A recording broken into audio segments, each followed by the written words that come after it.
எங்கேயோ ஒரு திமிரு பிடிச்ச பையன் ஆஃபீஸ் முடிஞ்சு வீட்டுக்கு போயிட்டு இருக்கான் காரில். அப்போ பார்த்தா அவனோட பொண்டாட்டியோட அண்ணனும் பக்கத்துலேயே கார் ஓட்டிட்டு வந்துட்டு இருக்கான். அவனை பார்த்த உடனே இவனுக்கு பயங்கரமாக கோவம் வந்துருது. ஏற்கனவே அவன்கிட்ட இவன் அடி வாங்கியிருக்கான். அதனால அந்த கோவத்தில் நீ எப்படா என்ன ஓவர்டேக் பண்ணி போக விட்டுருவேன் அப்படின்னு சொல்லிட்டு இவன் போட்டி போட்டுக்கிட்டு கார் ஓட்டிட்டு வந்ததுல எதிர்த்தாப்புல ஒரு ஆள் வந்துடுறான். அவனை பார்க்காம இடிச்சு மோதி தள்ளிடுறான். அந்த ஆள் ஸ்பாட்லேயே அவுட் ஆயிடுன்னு தெரியல.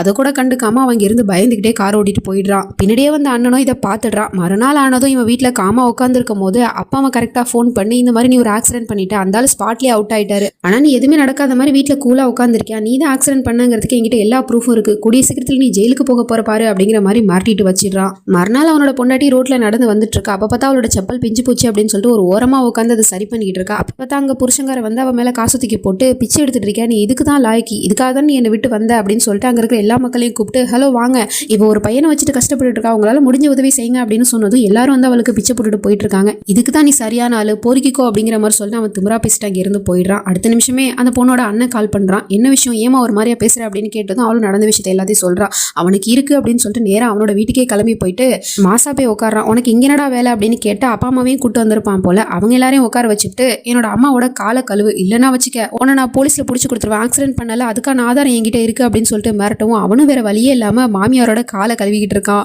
தான் பொண்டாட்டிக்கு செஞ்ச துரோகத்துக்கு இது இவனுக்கு தேவைதான் அப்படிங்கிற மாதிரி தான் இருக்கு. இதுக்கப்புறம் நடந்துச்சு அப்படிங்கிறது தெரிஞ்சுக்கணும்னா கீழே இருக்க லிங்க் கிளிக் பண்ணி பாருங்க. அப்புறம் மறக்காம நம்ம சேனலை சப்ஸ்கிரைப் பண்ணிக்கோங்க. தேங்க்யூ.